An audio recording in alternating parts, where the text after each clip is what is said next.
Hello guys, welcome back to my channel. ഞാനിപ്പോൾ ഉള്ളത് മഹാരാഷ്ട്രയിലെ നിറം എന്ന് പറഞ്ഞ റെയിൽവേ സ്റ്റേഷനിലാണുള്ളത്. അപ്പോൾ ഇവിടുന്ന് നേരെ മുംബൈക്ക് പോവുകയാണ്. ഇവിടേക്ക് പോവുകയാണ്. മുംബൈയിലേക്കുള്ള കാര്യങ്ങളാണ് ഞാൻ കാണിക്കാൻ പോകുന്നത്. നമ്മൾ ട്രെയിൻ എത്തിയിട്ടുണ്ട്, മുംബൈയിലേക്കുള്ള ട്രെയിൻ എത്തിയിട്ടുണ്ട്.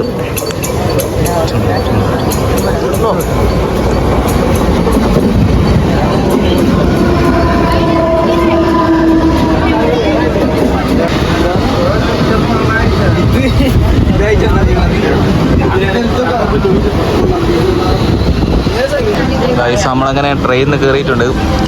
ഇപ്പോഴാണ് സീറ്റ്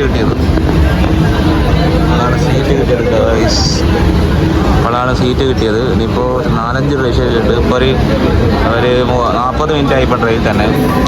ഇപ്പോൾ 2 സ്റ്റോപ്പ് കഴിഞ്ഞാലും മുംബൈ എത്തി. CSEMT റെയിൽവേ സ്റ്റേഷൻ അങ്ങനെ എത്തിയിരിക്കുകയാണ്. അങ്ങനെ CSEMT മുംബൈ റെയിൽവേ സ്റ്റേഷൻ നമ്മൾ എത്തിയിരിക്കുകയാണ് ഗൈസ്. അതല്ലേ ഫുൾ തിരക്കാട്. ഈ ട്രെയിനിലാണ് നമ്മൾ വന്നത്. അങ്ങനെ 3 മണിക്ക് ഇറങ്ങിയതാണ്. 4:48 അവിടെ എത്തിയത്. ഏകദേശം 1 മണിക്കൂറും 18 മിനിറ്റും സമയം എടുത്തിട്ട് ഇവിടെ എത്താൻ, മുംബൈയിലെത്താൻ. കൗണ്ടർ എന്ന് പറഞ്ഞാൽ മറ്റേ ടിക്കറ്റ് എടുക്കുന്ന കൗണ്ടർ പറഞ്ഞാൽ വേറെ ലെവലാണ് ഗൈസ്. കാണിച്ചറിയാൻ എന്താ പറയുക, ഒരു കൊട്ടാരം പോലെ പഴിഞ്ഞിട്ടുണ്ട്. ആർക്കിടെക്ചർ വർക്ക് കണ്ടില്ലേ, ഒരു ഡിസൈനൊക്കെ നോക്ക്. അത് മുംബൈ സിറ്റി, മുംബൈ റെയിൽവേ സ്റ്റേഷൻ്റെ ഒരു പ്രത്യേകത കണ്ടില്ലേ. ഫുള്ള് വർക്ക് ചെയ്തിട്ടുണ്ട് കണ്ടില്ലേ. നല്ല വർക്കാണ് ചെയ്തത്. പക്ഷേ മുംബൈയിൽ മാത്രമല്ല ഈ ഡിസൈനൊക്കെ കാണാൻ പറ്റും. മുംബൈ റെയിൽവേ സ്റ്റേഷൻ മാത്രമേ കാണാൻ പറ്റൂ, വേറെ എവിടെയും കാണാൻ പറ്റില്ല ഇന്ത്യയിൽ തന്നെ. മുംബൈ ട്രിപ്പ് ഞാൻ പ്ലാൻ ചെയ്ത ട്രിപ്പ് അല്ലായിരുന്നു ഗൈസ്. സത്യം പറഞ്ഞാൽ മുംബൈ ട്രിപ്പ് എങ്ങനെ വന്നു ഞാൻ പറഞ്ഞുതരാം. ഞാൻ പൂനെയിൽ ട്രെയിൻ ബുക്ക് ചെയ്തു. 6 മണിക്ക് വരുന്ന ട്രെയിനാണ്. അതിപ്പോൾ കാണിക്കുന്നത് 11 മണിയാവും. 5 മണിക്കൂർ ഡിലേ. അപ്പോൾ ഞാൻ വിചാരിച്ചു, ഞാൻ നിൽക്കുന്ന സ്ഥലം തൊട്ടടുപ്പാണ് മുംബൈ സിറ്റി. അപ്പോൾ അതും കൂടി കഴിഞ്ഞിട്ട് അങ്ങ് പോകാമെന്ന് വിചാരിച്ചു. കാരണം മുംബൈയിൽ ഞാൻ 2ാമത്തെ പ്രാവശ്യമാണ് വരുന്നത്. കാരണം മുംബൈ എന്ന് വെച്ചാൽ കാണാനുണ്ട് കാര്യത്തിൽ പറഞ്ഞാൽ. അപ്പോൾ 2ാമത്തെ പ്രാവശ്യമാണ് മുംബൈയിൽ ഞാൻ വരുന്നത്. അപ്പോൾ ഞാൻ വിചാരിച്ചു 5 മണിക്കൂർ എന്തായാലും വെറുതെ കുത്തിരിക്കല്ലേ, അപ്പോൾ നേരെ മുംബൈക്ക് ഞാൻ വിടാം. മുംബൈയിലെ ഫുഡൊക്കെ കഴിക്കാം. മുംബൈയിലെ ഫുഡ് അടിപൊളിയാണ്. കാരണം അധികം മലയാളീസ് തന്നെയാണ്. അപ്പോൾ ഈ മുംബൈയിൽ ഫുഡ് കഴിക്കാൻ പോവാണ് ഞാൻ. മുംബൈൻ്റെ ഇത് കണ്ടില്ലേ, ഒരു എന്താ പറയുക, മുംബൈ സിറ്റി എന്ന് പറഞ്ഞാൽ ഒരു വൃത്തിയുള്ള സിറ്റിയാണ്. കാരണം റെയിൽവേ സ്റ്റേഷൻ എന്ന് പറഞ്ഞാൽ വൃത്തിയുള്ള സിറ്റിയാണ്. വൃത്തി എന്ന് പറഞ്ഞാൽ നല്ല വൃത്തിയുള്ളൊരു റെയിൽവേ സ്റ്റേഷനൊക്കെയാണ്. ഇതാണ് ഗൈസ് മുംബൈയിലെ ടാക്സി സർവീസ്. മറ്റേ ഇതാണ് 7 സീറ്റ് വണ്ടി. പിന്നെ ഓട്ടോറിക്ഷ ഉണ്ട്. പിന്നെ ഇതാണ് മുംബൈയിലെ ഡിസൈൻ. മുംബൈയിലെ ബിൽഡിംഗ് ഡിസൈൻ എന്ന് പറഞ്ഞാൽ ഒരു രക്ഷയില്ലാത്ത ഡിസൈനാണ്. കാരണം ബിൽഡിംഗ് ഡിസൈൻ എന്ന് പറഞ്ഞാൽ ഒരു രക്ഷയില്ല. ഇന്ത്യയിൽ ഇത്രയും നല്ല ഡിസൈൻ ചോദിച്ചാൽ തന്നെ ചില ആൾക്കൊക്കെ സംശയം. ആണത് UK എന്ന് പറഞ്ഞാൽ ഇവിടെ നിർത്ത് ഫോട്ടോ കാണിച്ചാൽ ചില വിശ്വസിക്കുകയും ചെയ്യും. കാരണം ഇവിടുത്തെ ബിൽഡിങ്ങിൻ്റെ ഒക്കെ ഒരു രക്ഷയില്ലാത്ത ഡിസൈനാണ്. നമ്മൾ ഫുഡ് കഴിക്കാൻ പോവാണ്. ഫുഡ് കഴിക്കാൻ പോവാണ്. ഒരു മലയാളി ഹോട്ടൽ തന്നെയാണ്. കാരണം ഞങ്ങൾ ആദ്യം മുന്നേരം കഴിച്ചൊരു മലയാളി ഹോട്ടൽ ഉണ്ടായിരുന്നു. ഒരു ഇക്ക ഉണ്ടായിരുന്നു. ചേട്ടൻ്റെ ഇക്ക സോറി. അപ്പോൾ ഇക്കാൻ്റെ വീഡിയോയിലേക്ക് തപ്പാണ്. കാരണം നല്ല അടിപൊളി ഫുഡാണ്. അടുത്ത് തപ്പിക്കൊണ്ടിരിക്കുകയാണ് ഗൈസ്. കുറച്ചങ്ങനെ ഉള്ളിലോട്ട് പോകണം. ഉള്ളിലോട്ടാണ് നമ്മുടെ ഇക്കാൻ്റെ വീഡിയോയുള്ളത്. മലപ്പുറംകാരുടെ വീടിയായിരുന്നു. മലപ്പുറംകാരുടെ വീടിയാണ് അത്. അന്നും കഴിഞ്ഞ നേരത്തിന് വരെ നല്ല ഫുഡ് കിട്ടിയ സ്ഥലമാണ്. അതാണ് ഞാൻ തപ്പുന്നത്. പക്ഷെ ഉള്ളിൽ കൂടി പോകണം.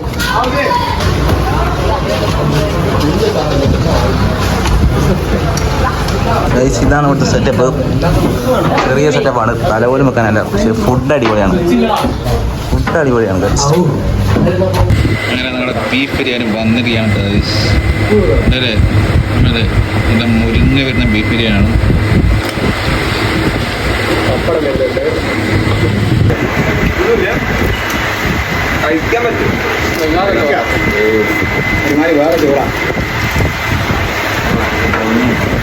ഗൈസ്, ഇവിടെ നിന്നാണ് ഞാൻ ബിരിയാണി കഴിച്ചത്. പബ്ലിക് റെസ്റ്റോറൻറ്റ്, മലയാളി പീടിയാണ്, മലപ്പുറമുള്ള ഒരാളെ പീടിയാണ്.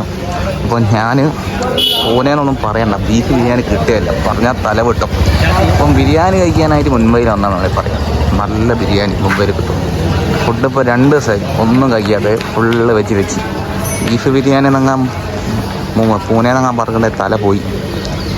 അപ്പം മുംബൈയിൽ എല്ലാ ഭാഗത്തും ബീഫ് ബിരിയാണി കിട്ടൂല ഗൈസ്, സത്യം പറഞ്ഞാൽ മുംബൈയിൽ എല്ലാ ഭാഗത്തും കിട്ടില്ല. ചില സ്ഥലത്ത് കിട്ടും, മുംബൈ സിറ്റിയിലുള്ള കിട്ടും. പക്ഷെ ധാരാവിലെങ്ങാൻ ബീഫ് ബിരിയാണി ചോദിച്ചിട്ടുണ്ടെങ്കിൽ തല വിട്ടും. കാരണം ധാരാവിൽ പോയിട്ടൊന്നും ചോദിക്കല്ലോ ബീഫ് ബിരിയാണിക്ക്, കാരണം സിറ്റിക്കാർ തല്ലിക്കൊല്ലും. അപ്പം മുംബൈ സിറ്റി കിട്ടും ബീഫ് ബിരിയാണി. മുംബൈ സിറ്റി വാങ്ങാൻ ശ്രമിക്കുക, വേറെയും പോയി ചോദിക്കാൻ നിൽക്കണ്ട. മുംബൈ സിറ്റിയിൽ ബീഫ് ബിരിയാണി കിട്ടും. ഈ റെസ്റ്റോറൻറ്റ് നന്നായി നല്ല കിടക്കൻ ബിരിയാണിയാണ്. നമ്മളിപ്പോൾ ഞാനൊരു കോഴിക്കോട്ടുകാരാണ്, ഞാൻ തന്നെ പറയും നല്ല ടേസ്റ്റ് ഉണ്ട്. ഫുഡിൻ്റെ കാര്യത്തിൽ കോഴിക്കോട്ടുകാരും അതിലെല്ലാം അറിയാലോ. അപ്പോൾ ഞാൻ പറയുന്നു കോഴിക്കോട്ടുകാരെയും കാട്ടും കോഴിക്കോട്ടുകാരാ പിടിക്കുന്ന ഫുഡാണ് ഞാൻ പറയും പിടിയിലുള്ളത്. ഗൈസ് നമ്മളങ്ങനെ മുംബൈയിലെ തെരുവുകളിലെത്തിയിട്ടുണ്ട്. തെരുവുകളിലെത്തിയപ്പോൾ കണ്ടില്ലേ വില കുറഞ്ഞ സാധനമുണ്ട്. വില പറഞ്ഞാൽ വില വീശിയാൽ സാധനം കിട്ടും, അല്ലെ വീശിയാൽ സാധനം കിട്ടും. ഗൈസ് ഇതാണ് മുംബൈയിലെ സ്ട്രീറ്റാണ് ഗൈസ്. ഇത് വില കുറഞ്ഞ ഷർട്ടും പാൻറ്റൊക്കെ കിട്ടും. വില വീശാൻ അറിയുന്നവന് കിട്ടും ഞാൻ പറയും. കാരണം നല്ലോണം വീശാൻ അറിയണം, എനിക്ക് പറ്റില്ല. കാരണം അത് എനിക്ക് വിലകര ചോദിച്ച് ഞാനൊരു സെയിൽസ്മാനായിരുന്നു. സെയിൽസ്മാണ് പണി. സെയിൽസ് പണിയെടുത്ത് ബ്ലോഗയിലാണ്. എനിക്ക് തന്നെ വെറുപ്പിടിക്കരുത് എന്നോട് ആരും ഇങ്ങനെ സുഖമാകും. പക്ഷേ എനിക്ക് തീരെ അറിയില്ല ഇവരെ വില കുറച്ച് എടുക്കുന്നത്. പക്ഷേ എൻ്റെ കൂട്ടുകാർക്ക് നല്ലോണം അറിയാം വില കുറച്ച് സാധനം എടുക്കുന്നത്. അപ്പോൾ അവന്മാരെടുത്ത് ഇങ്ങനെ ചോദിച്ചെടുക്കുന്നുണ്ട്. പിന്നെ പൈസയില്ല സാധനം വാങ്ങാൻ. പാൻറ്റും ഷർട്ടും വാങ്ങാനുള്ള പൈസയില്ല. ആകെ 300 റുപ്യ ഉണ്ടാകും. കഴിഞ്ഞ കൊണ്ട് നാട്ടിലെത്തിയാൽ വേണം. കണ്ടില്ലേ ഫുൾ ഷൂ ഒക്കെ ഉണ്ട്, പിന്നെ ബെൽറ്റ് ഉണ്ട്, പിന്നെ ഫുള്ള് കണ്ടില്ലേ ഡ്രസ്സിൻ്റെ ഇതുണ്ട്, ഡ്രസ്സിൻ്റെ സംഭവമൊക്കെ ഉണ്ട്. പക്ഷേ റേറ്റ് ഒരു 700 റുപ്യേൻ്റെ ഇതൊരു 700 റുപ്യേൻ്റെ പാൻറ്റിലാണ് നാട്ടിൽ. ഇതോടെ 200 റുപ്യ കിട്ടും, 200-300 റുപ്യ പാൻറ്റ് കിട്ടും. ഗൈസ് ചെറിയ കുട്ടികളുടെ ഡ്രസ്സ് ഇതൊക്കെ ഉണ്ട്, ചെറിയ കുട്ടികളുടെ ഡ്രസ്സ് ഉണ്ട്. പിന്നെ ബാഗ് ഇവിടെ വെക്കുന്നുണ്ട്.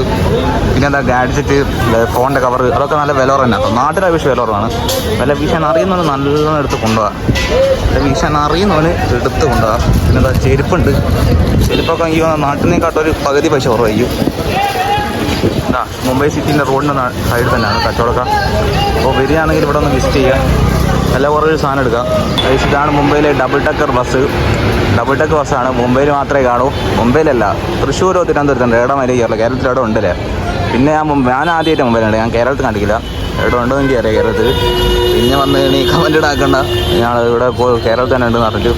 അപ്പോൾ ഇതാണ് ഗൈസ്. ഞാൻ 200 റുപ്യക്ക് എൻ്റെ കൂട്ടുകാരൻ ഇവിടുന്ന് ഒരു ഷർട്ട് എടുത്തിട്ടുണ്ട് 200 റുപ്യക്ക്. അപ്പോൾ ഇതാണ്ടില്ലേ ഇങ്ങനെ ഷർട്ടൊക്കെ 200 റുപ്യക്ക് ഇവിടെ കിട്ടുന്നുണ്ട്. കണ്ടില്ലേ വില കുറവുണ്ട് കേട്ടോ ഗൈസ്. ഇവിടെ പാൻറ്റിന് ഒരു 250 കിട്ടും.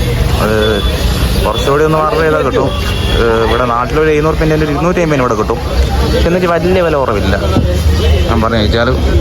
പക്ഷേ ഇത് ചെറിയ ടൗണാണ്, വലിയൊരു ടൗൺ ഉണ്ടായി. അതിപ്പം പോകാനുള്ള ടൈമുമില്ല. ആടെ നല്ലോണം വില കുറവുണ്ട്. പക്ഷേ ആടെ എനിക്കൊരു മോശം അനുഭവം ഉണ്ടായിട്ടുണ്ട്, ബ്ലോഗ് എടുക്കാൻ പറ്റിയില്ല. ഗൈസ് ഇവന്മാർ ഡ്രസ്സൊക്കെ വാങ്ങി നടക്കുകയാണ്. കണ്ടില്ലേ ലോഡൊക്കെ വെച്ച് നടക്കുന്നുണ്ട് 6 എണ്ണം. ഈ ഒരു വീഡിയോ കൂടെ അവസാനിക്കുകയാണ്. നേരെ പോവാണ് മുംബൈക്ക്, പൂനെയൊക്കെ പോവുകയാണ്. ടെൻഷനായിട്ടാണ്. ഒരു 9 മിനിറ്റ് കൊണ്ട് ട്രെയിൻ പോകും. അപ്പോൾ അതിനുള്ള സമയമുള്ളൂ. 1.5 മണിക്കൂർ ഇതിനായിട്ട് കഷ്ടപ്പെട്ടിട്ട്. അപ്പോൾ ഞങ്ങൾ പോവുകയാണ്. ട്രെയിൻ എത്താനായി, എല്ലാം ഓടുന്നുണ്ട്. ഇല്ലേ ട്രെയിൻ വരുന്നുണ്ട്, ട്രെയിൻ എത്തിയിട്ടുണ്ട്. എല്ലാം ഓടുകയാണ് ഗൈസ്. അപ്പോൾ ഒരു പുതിയൊരു വീഡിയോ ആയിട്ട് വരാം. അതുവരേക്കും അസ്സലാമു അലൈക്കും എന്ന് പറയാൻ വേണ്ടി ഞാൻ നിർത്തുന്നു. അപ്പോൾ ട്രെയിൻ പോകും. ബൈ എല്ലാവർക്കും. ബൈ